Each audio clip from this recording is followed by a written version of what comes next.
नमस्कार, मी मनोहर पवार. TV1 मराठीवर सर्वांचं स्वागत आहे. माझ्या समवेत पाणी संघर्ष समितीचे नेते गेल्या अनेक वर्षापासून जत तालुक्याच्या दुष्काळी पट्ट्यामध्ये ज्यांनी पिण्याच्या पाण्यासाठी, शेतीच्या पाण्यासाठी आंदोलन केलेलं आहे. म्हैसाळ योजनेचं पाणी जत तालुक्याच्या 65 गावामध्ये यावं यासाठी संक ते मुंबई ज्यांनी पायीदिंडी केली. माननीय हबोबा तुकाराम बाबा महाराज माझ्या समवेत उपस्थित आहेत. बाबा नमस्कार.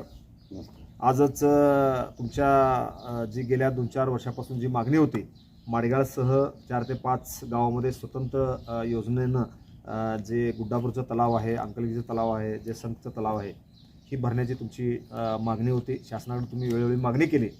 शासन जर करत नसेल तर मी स्वतः JCP लावून हे जे कालवे काढून मी पाणी न्यायला तयार आहे असं निवेदनसुद्धा महाराष्ट्र सरकारला दिलं होतं.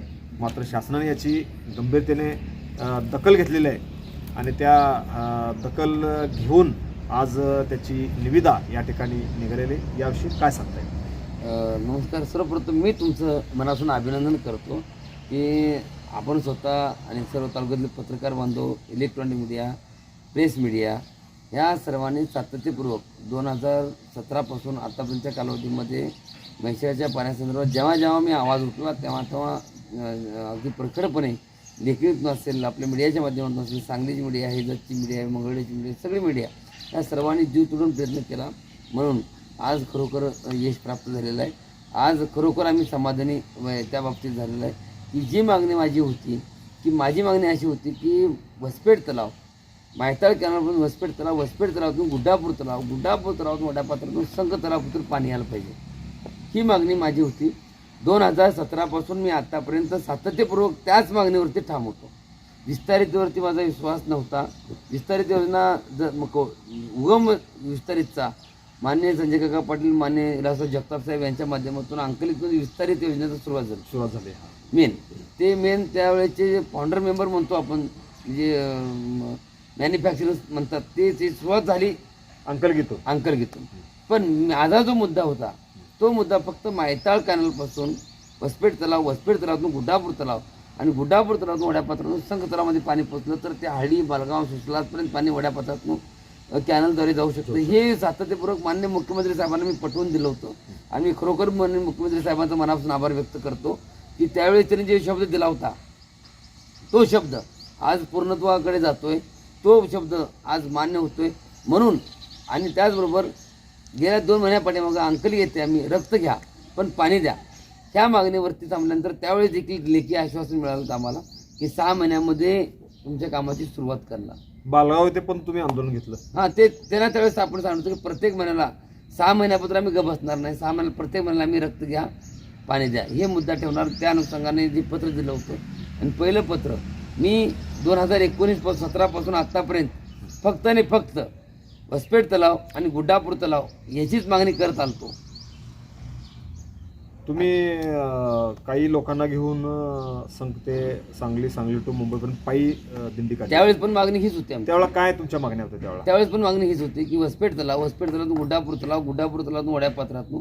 माझं पूर्ण तुम्हाला आव्हान आहे की जत तालुक्यातल्या अनेक नेते मंडळी असतील, अनेक क्षेत्रातले मंडळी असतील, अनेक संघटना असतील, ह्या पद्धतीची मागणी कुणीच केलेली नाही. फक्त श्रीसंत बागडेबा मानवमित्र संघटना, श्रीसंत बागडेबा पाणी संघर्ष समितीच्या वतीने स्वतः आम्ही ते केलेले आहे. याच्या अगोदर 2017 नंतर कुणी देखील मागणी वेगळ्या पद्धतीची केलेली नाही की वसपेठ तलाव, गुड्डापूर तलाव, वड्यापात्रातून मागणी. त्याचबरोबर दरीकुनूर, शेड्याळपासून दरीकुनूर तलाव, दरीपडी तलाव ह्या पद्धतीची मागणी वेगळी, जी शॉर्टकटमधली मागणी आहे. आम्ही जो सर्वे केला होता त्याची या पद्धतीची मागणी कुणी केली नाही. त्या पद्धतीची आम्ही ज्या पद्धतीने मागणी केली होती त्या पद्धतीचं आज खरोखर यश प्राप्त झाले. ते माझे एकट्याच नाही आहे. श्रीसंत बागडेबा मानवमित्र संघटना, श्रीसंत पाणी संघर्ष समिती, तालुक्यातले अनेक नेते मंडळ रस्त्यावर उतरले, वेगवेगळ्या माध्यमातून आंदोलनं केली. त्याचं सगळ्यांचं श्रेय आहे. ते एकट्याच श्रेय नाही, कुणाच्या का वंदरीतून पाणी ना, पण ते पाणी आम्हाला मिळालं पाहिजे ही आमची माफक अपेक्षा. प्रत्येकाने रस्त्यावर उतरले. पण आता जे मागणी जी केली रास्त मागणी ते आणि फक्त श्रीसंत बागडेबा मानवमित्र संघटना, पाणी संघर्ष समितीने जे काही सातत्यपूर्वक त्यावरती लावून धरलं होतं की आम्हाला पाणी, मला म्हणत होते ते पाणी येऊ शकत नाही. रेकॉर्डिंग आहे माझ्याकडे. अनेक नेते मंडळींनी सांगितले काहीतरी चुकीची मागणी मागताय. आता मी नाव घेत नाही कोणाचं, त्याचं रेकॉर्डिंग माझ्याकडे आहे.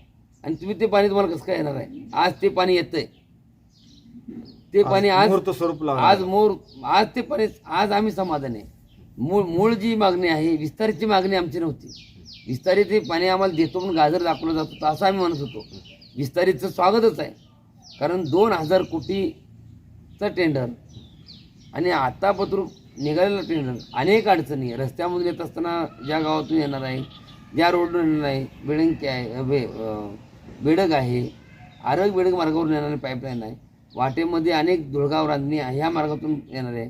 ते येत असताना अनेक शेतकऱ्यांची शेती आहे, द्राक्ष बागा आहेत, डाळिंब बागा आहेत, त्या लोकांची नुकसान भरपाई द्यायची आहे. एका झाडाला द्राक्ष बागवाली त्या ठिकाणी 10,000 रुपये मागतात. मी जाऊन नुसतं फेरफटका मारून आलो, आपण बघितले पाईपलाईन बघितली, ओके काम चालले म्हणून चालणार नाही.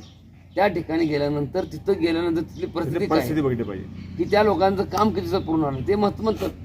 मग हे जे निधी काढले ते किती दिवस लागेल माहीत नाही, पण आमची मागणी काय होती की आता ते पाणी कधी पण येऊ द्या, पण आता जे पाणी आलेलं आहे ते पाणी आम्हाला द्या, हक्काचं पाणी द्या. आणि ते आज खरोखर त्याचं आज सुरुवात झालेली आहे आणि खूप मनापासून स्वागत करतो मी. तुम्ही मध्यंतरी काही महिन्यापूर्वी पाण्याचा कळस घेऊन तुम्ही मुख्यमंत्र्यांना तेव्हा पण तेच मुद्दा मांडला, तेव्हा काय मागणी केली तुम्ही? तेव्हा पण हेच मागणी केली होती. विस्तारितचा विषय हा विषयच नव्हता. विस्तारितचा विषय 6 टीमचे पाणी वाढल्यानंतर बाकीच्या गोष्टीच्या अनुषंगाने त्यावेळेस पण देखील मी साध्या पद्धतीने पाणी कसं येऊ शकतंय जत तालुक्यामध्ये. आलेलं पाणी जत तालुक्यामध्ये आता मला सांगा, माहिताळापासून पोट कालवाच नव्हता, माहिताळापासून पोट कालवाच नव्हता. त्याची मागणी केल्यानंतर वसपेठ तलाव 2019 पण मी सांगितलं की नाही, 2019 पासून कुणी देखील सांगू दे, माझ्याकडे जेवढे लोकांना मी दिले कागद दिले ते ठराव आहेत, त्याचे माझ्याकडे पोच आहेत. 2017 पासून चंद्रकांत पाटीलला भेटलो, त्यानंतर तुमचे मुख्यमंत्री देवेंद्र फडणवीस साहेबांना भेटलो, उद्धव ठाकरे साहेबांना भेटलो, त्यानंतर गिरीश महाजनला भेटलो, एवढे मी सगळ्यांना भेटलो. आदित्य तटकरला भेटलो, त्यानंतर तुमचे जे साताऱ्याचे राजे उदयनराजेंना भेटलो. हे अनेक नेते मंडळ भेटलं तर निवेदन द्यायचं हे सातत्यपूर्वक चालूच आहे. पण त्यामध्ये मागणी माझी बदललेली नव्हती. माझी मागणी एकच होती की अंकलीपर्यंत वड्यापात्रातून पाणी जाऊ शकते, बालगावपर्यंत वड्यापात्रातून पाणी जाऊ शकते, त्यानंतर खाली भिवर्गी आहे, करजगी आहे, ह्या भागामध्ये वड्यापात्रातून पाणी जाऊ शकते. मागणी बदलली नव्हती. विस्तारित योजना जी आहे ती येईल ते स्वागतच आहे, पण ती देखील आज मार्गस्थ झालेली आहे. पण त्याला किती दिवस लागतील काय माहीत नाही, पण लवकर येईल. या भागातलं नंदन होईल, ही भागातली जनता सुखी होईल, एवढीच आमची अपेक्षा ती आज पूर्णत्वाकडे जाते. आणि ह्या गोष्टीचं मी सरकारचं, पाटबंधारे विभागाचं, पत्रकार बंधवाचं, राजकीय क्षेत्रातल्या आजी माजी सगळ्यांचंच मी मनापासून आभार व्यक्त करतो की म्हैसाचं पाणी कुठलं पाणी, विस्तारितचं पाणी का जुनं पाणी का नवीन पाणी, याच्यापेक्षा पाणी हे महत्त्वाचं आहे. ते पाणी आज येण्यासाठी त्यांनी जे काही सगळ्यांनी रस्त्यावर उतरले आणि आम्ही जी मागणी केली, आम्हाला मागणी करताना आम्हाला म्हणायची हे यांना काय डोक्यात भाग नाही, काहीतरी कसं काय मागताय पाणी तुम्ही, ते मिळू शकत नाही, ते होऊ शकत नाही. मध्ये तर एक नेते म्हणजे एका व्यक्तीने कोणतरी बोललं की ते काय म्हणतात त्याला, ते माडगावपासून फोडलं आणि फोडल्यानंतर ते उठकीपत्र गेलं, काय फायदा झाला त्याचा, लोकांना निघून गेलं पाणी. एवढं मागणी करताय तुम्ही, चुकीची मागणी करताय, अशी पद्धती केली. पण त्या वेळेस त्या लोकांचं समाधान झालं. ती मागणी जर ती चुकीची असती तर हे चुकीचं नव्हतं ना. तर आज ज्या अनुषंगाने सातत्यपूर्वक शेतकऱ्यापेक्षा जर ह्यामध्ये मोठ्या प्रमाणामध्ये जे रस्त्यावर उतरलेत ते म्हणजे सामाजिक संघटनेच्या माध्यमातून शेतकरी ह्या आंदोलनामध्ये जास्त ताकद जे शेतकऱ्यापेक्षा जे लावलेले आहे ती पत्रकार बांधवाची मुख्य. कारण आम्ही इथं किती पण ओरडून का उपयोग होत नाही. आम्ही स्वतः रास्ता रोको किती झाले, माझे 7 रास्ता रोको झाले, 5 पाणी परिषद झाल्या, मुंबई वारी मी 3 वेळा केली, 2 वेळा चालत जाण्याचं 2 वेळा मी नियोजन केलं होतं. आणि त्यानंतर कोरोनाची महामारी असल्यामुळे मी प्रत्येक वर्षाला 7 जूनला मुंबईला जाणार, जोरपोतूर पाणी मिळणार नाही तोरपर्यंत. जसं आषाढवारीला पंढरपूरला जातात भक्त लोक, तसं मी 7 जूनला मुंबईला जाणार ही देखील मी त्यावेळेस घोषणा केली होती. फक्त कोरोनामुळं 2 वर्ष.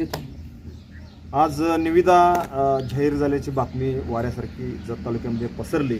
ती बातमी पसरल्यानंतर तुमच्या काय संघटनेच्या वतीनं किंवा तुम्ही जे आंदोलन केला माडगाळ परिसर असो, तिथल्या लोकांच्या काय भावना आहेत? त्यात सगळ्यांचं समाधान आहे. काही लोकांची कमेंट आहेत की बाबा चांगल्या पद्धतीने बाबा तुकाराम महाराज काय, हे माझा लढा वगैरे विषय नाही. मला फक्त जनतेचा लढा, जनतेचा जनतेसाठी केलेला लढा. कुणी पण पाणी द्या, कसं पण पाणी द्या, फक्त आम्हाला कुणाच्या गाव योजनेतून पाणी पाहिजे ना, पण आमच्या शेतकऱ्यांना पाणी द्या ही आमची एक माफक अपेक्षा आहे आणि त्याच माफक अपेक्षेवरती वाटचाल करतो. हे काय आता कधी होणार पाणी योजना कधी पूर्ण होणार आता किंवा ते तलाव कधी भरणार, किती वर्ष लागतील, काय अंदाज आहे तुमचा? आता तर सध्याच्या घडल्यात त्यांनी कुठल्या पद्धतीने निवेदन केलं की 26 कोटी त्यांनी 26 कोटी हे काढलेले मी आजच बघितले. मला पण आमच्या मानवमित्र आहेत माडेला जटलिंग कोरी, त्यांनी मला फोन केला, बाबा असं असं आपण मागणी केली, त्यांनी त्या अनुषंगाने त्याला यश प्राप्त झालेलं नाही, त्याचे निवेदन काढलेले आहे. आज वसपेठ तलावामध्ये पाणी जाणार, वसपेठ तलावातून गुड्डापूर तलावामध्ये जाणार, गुड्डापूर तलावामधून आता मी परवा पाणी परिषद घेतली होती आणि या भागामधला लोकांचा जो पाण्याचा प्रश्न आहे त्या अनुषंगाने आता जलसंपदा विभागाला भेटणार, ही प्रक्रिया कशी आहे किंवा किती मोठी पाईपलाईन असणार आहे, जर छोटी असेल तर मोठी करा ही अपेक्षा असणार. मोठा दुष्काळ पडलेला आहे, जनावरांची मागं पिकं बघितलं असतील, झाडं वाळून गेलेले आहेत, लोकांची उपायमारीची वेळ निर्माण झालेली आहे आणि अशा कठीण काळामध्ये राजकारण न करता लोकांनी पाण्यासाठी सर्वांनी एकजीव होऊन एकजुटीने सर्वांनी एकत्र येणं काळाची गरज आहे. मध्यंतरी जत तालुका दुष्काळ जाहीर केलेला आहे, काय त्या योजना आल्या का दुष्काळाच्या? त्या योजना मला वाटतं कागदावरती आलेल्या आहेत, जिथं नेहमीप्रमाणे येतात त्या पद्धतीने. अजून चारा छावणी चालू झालेली नाही. जानेवारी संपला, फेब्रुवारी संपला, आता मार्च चालू होतो, नंतर एप्रिल आणि मे नंतर जूनमध्ये पाऊस पडतो म्हणून परत त्या कारणावरती थांबतात. त्यामुळे आता लोकांच्याकडे तुम्हाला काही मदत करण्याची भावना किंवा सकाळ फक्त एक मला वाटतं एक मंडल म्हणून मला तिकोंडीचं काहीतरी घोषित केलेलं आहे, पण तसं न करता तालुका पहिल्यापासून दुष्काळ तालुका आहे, त्यासाठी सगळ्या लोकांनी आता वेगवेगळ्या माध्यमातून आंदोलन करणं काळाची गरज आहे. जत तालुका हा कायमस्वरूपी दुष्काळी तालुका आहे. या तालुक्यामध्ये सध्या भयानक दुष्काळ पडलेला आहे. 40 ते 45 टँकरनं सध्या तालुक्यामध्ये पाणी पुरवठा सुरू आहे.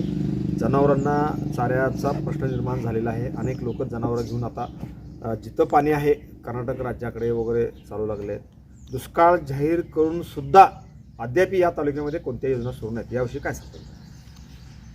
याच्यामध्ये आपला नाकारती पण आहे. आपण रस्त्यावर उतरत नाही, आपण मागणी करत नाही.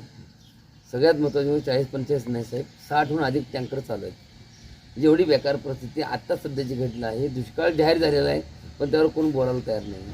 त्यावरती कोण झालं तेवढ्यापुरतं 1-2 दिवस राजकारणापुरतं बाकीची गोष्टी सगळेजण चालू आहे सध्या, म्हणजे त्या गोष्टीचं. पण ते न करता सातत्यपूर्वक प्रत्येक गावातून त्याचा उठाव होणं गरजेचं आहे. माणूस कधी देखील एखादा माणूस विरोधकमध्ये असला पाहिजे, त्याला वाईट म्हणत असते, कारण आपण चुकलोय का बरोबर आहे हे सांगण्यासाठी पण माणसाची अत्यंत गरज असते. आणि त्याच अनुषंगाने तालुक्यामध्ये आत्ता सध्याच्या घडला चारा छावणीची गरज आहे. त्याचबरोबर लोकांना पाणी टँकर, तुम्हाला एवढं परिस्थिती पटणार नाही, एवढ्या खालच्या लेवलचं पाणी दिलं जातं आहे की जनावरं देखील जनावर तर वास घेऊ शकत नाहीत. माणसाचा तर लांबच राहिला विषय, जनावर वास घेत नाहीत, पाणी जनावर घेत नाहीत, एवढं खालच्या लेवलचं पाणी दिलं जाते.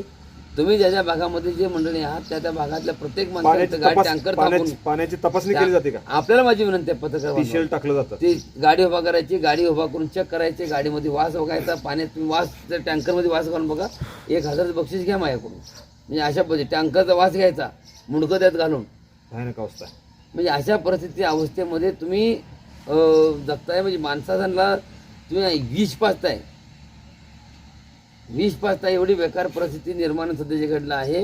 एकीकडे सरकार म्हणते आम्ही स्वच्छ पाणी देतोय, त्यामध्ये टिशेल टाकलं जातंय, टिशेल टाकण्यासाठी स्वतंत्र आमची यंत्रणा त्यांच्या पोटात टाकलं जाते, सरकारच्या पोटामध्ये ते जे काय असेल ते टाकलं जातंय, त्यांच्या टँकरमध्ये टाकलं जात नाही. एवढ्या खालच्या लेवलचं काम आहे महाराज. त्या गाड्या बघितलं तर टँकर जागेवरती असे फोडले पाहिजे अशी परिस्थिती निर्माण आहे. एकदम कडनाळमध्ये जावं तुम्ही, पाणी बघा. एका मावशीने मला दाखवलं, चिरटरीवर लेंबत होती, ती हिरवं झाळ पाणी होतं. आणि पाणी कुठलं उटकी तलावामध्ये जे पाणी आज म्हैसाळचं सोडलं होतं प्रवाह, ते जीवन पाणी त्याच कडला विहीर होती, त्या विहिरीच्या माध्यमातून पाणी देतं. एवढं बेकार पाणी त्या लोकांना भेटतं, हे पण देखील दुर्भाग्याची गोष्ट आहे. चारा छावणी चालू झाली किंवा चारा डिपोज चालू झाली पाहिजेत. लोकांच्या हिताच्या दृष्टिकोन तालुक्यातील सगळ्यांनीच, नेते मंडळी जेवढे पण आहेत त्यांनी सगळ्या रस्त्यावर उचलून समाजाचं काहीतरी देणं लागतं म्हणून काम करणं अत्यंत काळाची गरज आहे. तुमची काय आता दिशा काय असणार तुमची? काय नाही, श्री संत बागडे मानवता संघटनेच्या माध्यमातून दुष्काळ पडायच्या अगोदर आमची तयारी असते, पूर परिस्थिती याच्या अगोदर आमची तयारी असते.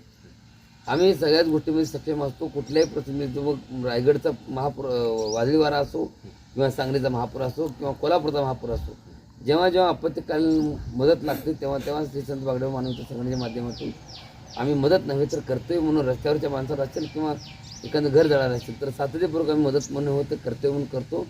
दुष्काळ पडायच्या अगोदर 2023लाच 12व्या महिन्यातच आम्ही सांगितलं होतं की संकल्प दुष्काळाचा आणि संघर्ष 158 दिवसाचा आपणच ते बातमी दावला होता. संकल्प दुष्काळाचा संघर्ष 158 दिवसाच्या माध्यमातून जत तालुक्यातल्या संकल्प दुष्काळ 158 दिवसाचा 158 म्हणजे किती दिवस 7 जानेवारी होते. 158 दिवस म्हणजे 7 जानेवारी 7 मार्चपर्यंत 7 मार्चपर्यंत 158 दिवस होतात. त्या अनुषंगाने 1 जानेवारीपासून ते आमचं कार्य चालू. मग त्यामध्ये वेगवेगळे रास्ता रोको आहे, त्यामध्ये पाणी संघर्ष समितीच्या माध्यमातून आहे, त्यानंतर आंदोलन आहे, त्यानंतर आता लोकांच्या म्हणजे पाण्यासंदर्भात आता जे निवेदन आहेत चारा छावणी संदर्भात निवेदन देणार आहे किंवा त्यासाठी रस्ता रोको करणार आहे किंवा हे वेगवेगळे आंदोलन त्यामध्ये ठरलेले आहेत. आणि त्यामधून ज्या भागामध्ये पाण्याच्या टाक्या मागतील त्या भागामध्ये जे लोक नाव नोंद करतील त्या लोकांना पाण्याच्या टाक्या देखील आम्ही देण्याचा संकल्प करतो.